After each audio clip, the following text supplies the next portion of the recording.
Okey, selamat pagi kelas. Okey, jadi hari ini kita akan belajar gaya bahasa. Okey, tapi sebelum tu yang ni hanya untuk pengukuhan lah sebenarnya. Okey, sebab kalau ikutkan sebelum ni pun kita dah banyak kali dah belajar tentang gaya bahasa. Okey. Alright, sebelum tu kita pergi pada slide seterusnya. Okey, untuk pengukuhan juga. Okey, apakah itu gaya bahasa?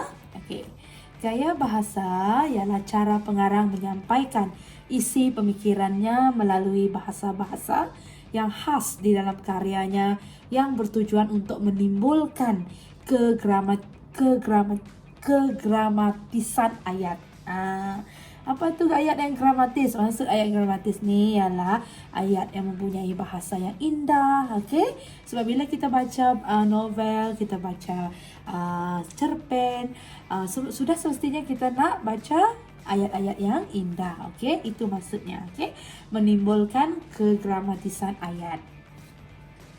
Okey, gaya bahasa kelas. Ada berapa gaya bahasa yang kita dah pelajari? Okey, kita ada berapa? Kita ada 12 gaya bahasa. Betul? Okey, gaya bahasa yang pertama ialah personifikasi. Okey. Gaya bahasa yang kedua iaitu metafora. Gaya bahasa yang ketiga iaitu aliterasi. Okay, gaya bahasa yang keempat iaitu asonansi. Okey, cikgu ingatkan semula aliterasi, asonansi ni ialah unsur bunyi di dalam gaya bahasa. Okey. Lepas tu gaya bahasa yang kelima simile. Okey. Gaya bahasa yang keenam ialah sinkop, okey, ataupun sinkope.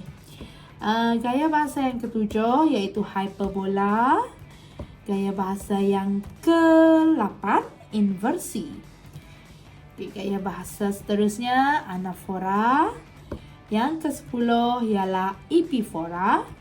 Yang ke-11 ialah responsi. Dan yang terakhir iaitu repetisi. Okey.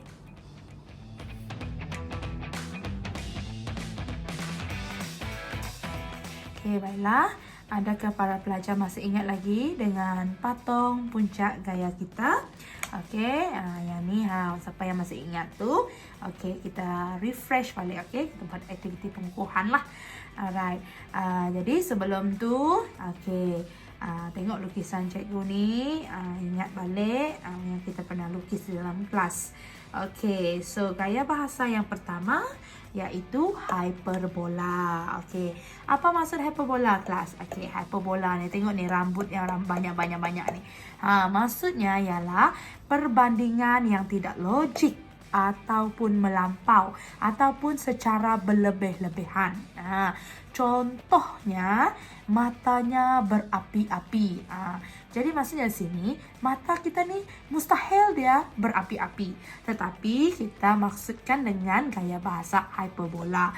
Bermaksud perbandingan yang tidak logik. Okey, itu gaya bahasa kita yang pertama. Sekarang kita pergi kepada gaya bahasa kita yang kedua, iaitu sini. Anafora. Tengok ni biji mata kan? Biji mata dekat depan. Mata dia dekat depan. Maksudnya anafora ini ialah perulangan kata di depan baris. Depan biji mata dekat depan. Di depan baris, okey. Contohnya ialah bila diikat dia jalan. Bila dibuka ia berhenti. Maksudnya di sini perkataan bila itu ialah diulang di hadapan ayat. Jadi di sini anafora, gaya bahasa anafora. Gaya bahasa yang ketiga iaitu gaya bahasa epifora. Epifora ni tengok ni biji mata ni dekat belakang. Maksudnya sini ialah perulangan di belakang ayat. Okey, ataupun di belakang baris, Okey, perulangan kata di belakang baris. Okey. Seterusnya kita pergi kepada gaya bahasa yang keempat Yaitu nih, tengok nih, hidung. Hidung dekat mana? Dekat depan. Yaitu gaya bahasa responsi. Okey. Ataupun di tengah. Okey, tengah. Jadi ini ialah perulangan kata di tengah baris. Contohnya, okey, mencipta rumah, tempat berlindung. Membina bilik, tempat berteduh. Jadi di situ perkataan tempat itu telah berulang. Okey, berulang di tengah-tengah baris. Okey. Seterusnya kita pergi kepada unsur bunyi. Okey, unsur bunyi yang pertama, tengok telinga ni, telinga sebelah sini, iaitu asonansi. Okey, asonansi ialah perulangan huruf vokal. Huruf vokal A, I, E, O, U. Okey, ingat tak? Okey, seterusnya perulangan huruf konsonan ataupun pada telinga sebelah sini, aliterasi. Okey, aliterasi pengulangan konsonan. Contohnya A, A, N, K, B, K, C, K, K, K, L, K, M, K. Okey, itu semua adalah konsonan. Okey. Seterusnya dekat bahagian atas ni, kita ada gaya bahasa simili. Simili ni ialah kiasan yang membandingkan dua benda yang berbeza tetapi ada persamaan. Dan yang paling penting, gaya bahasa simili menggunakan perumpamaan seperti bak, umpama, seperti, bagai dan laksana. Okey, contohlah. Contoh cikgu bagi, wajahnya pucat, umpama mayat. Dekat situ perkataan umpama itu merujuk kepada gaya bahasa simili. Okey, baiklah. Gaya bahasa seterusnya ialah personifikasi. Okey, tengok sini. Ni lambang dia adalah bunga. Bunga ni benda hidup atau tak benda, ataupun benda mati ataupun benda tidak hidup. Okey. Jadi di sini personifikasi ni merujuk kepada bahasa yang memberikan sifat manusia kepada sesuatu benda, keadaan atau suasana. Contohnya, pokok kelapa itu melambai-lambai ke arahnya. Jadi di sini perkataan melambai-lambai itu merujuk kepada perbuatan manusia. Okey, perbuatan manusia ini diberikan kepada pokok kelapa. Sebab itu kita bagi tahu ini merupakan gaya bahasa personifikasi. Ingat perkataan person ni.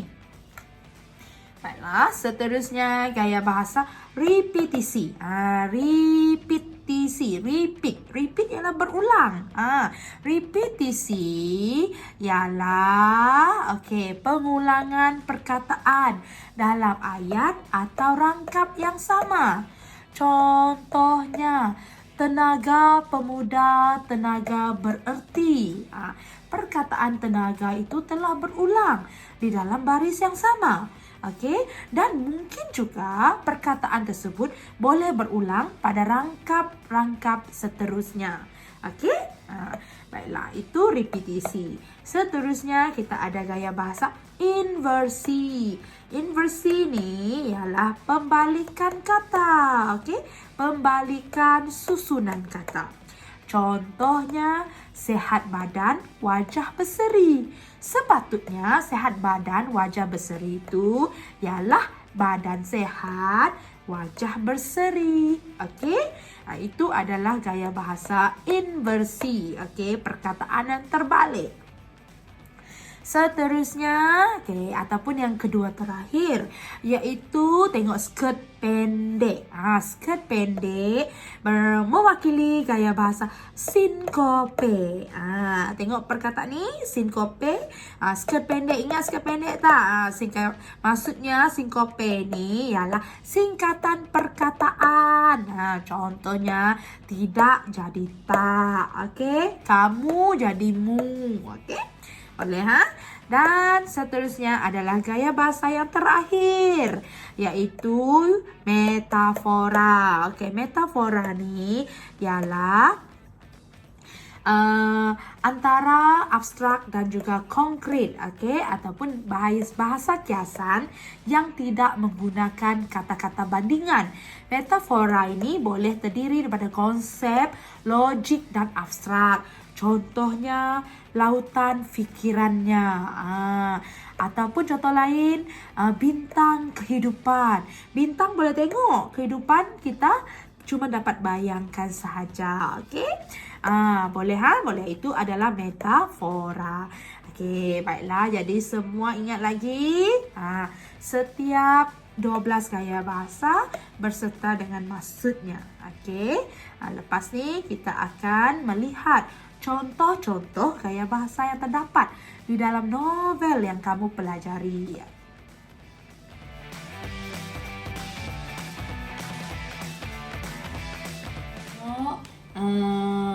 Contoh-contoh yang terdapat di dalam novel yang kamu pelajari, ya. Di sini terdapat beberapa gaya bahasa di dalam novel Darah Titik di Sematan. Kita tengok yang pertama, iaitu kamu tak boleh masuk, kata Datuk Bahaman. Kat situ cikgu dah highlight dah perkataan tak tu. Jadi tak tu ialah gaya bahasa apa kelas? Gaya bahasa sinkope. Sinkope, singkatan kata. Seterusnya gaya bahasa yang kedua, mereka menggelupar seperti ayam disembelih. Di situ perkataan seperti. Seperti itu adalah perbandingan yang menggunakan seperti. Jadi gaya bahasa simili. Gaya bahasa simili. Seterusnya gaya bahasa yang ketiga, matahari sedang tegak di atas kepala. Tegak tu ialah siapa? Perbuatan manusia. Jadi di sini adalah gaya bahasa personifikasi. Seterusnya gaya bahasa yang keempat, saya tak tahu, sahut Pak Long Abbas. Saya tak sempat lagi hendak mencarinya. Di situ cikgu highlightkan saya tak telah berulang pada baris ataupun pada ayat yang kedua. Pada baris yang samalah. Jadi di situ kita tahu bahawa jawapan gaya bahasa ni ialah anafora, iaitu perulangan di awal baris. Seterusnya nombor 5, rancangan raksasa yang dihebohkan oleh Mat Kilau dulu pun hampir gagal, kata Tok Gajah sedih. Di situ ialah rancangan raksasa. Rancangan kita tahu bahawa sesuatu yang kita tak boleh lihat lah. Kita cuma boleh bayangkan. Raksasa boleh lihat tak? Boleh. Jadi di sini gaya bahasa metafora. Metafora. Dan seterusnya ataupun contoh yang terakhir, kalau boleh petang ini juga kita mulakan, kata Samad. Kalau boleh petang ini juga kita mulakan, kata Samad. Itu merupakan gaya bahasa inversi, pembalikan kata.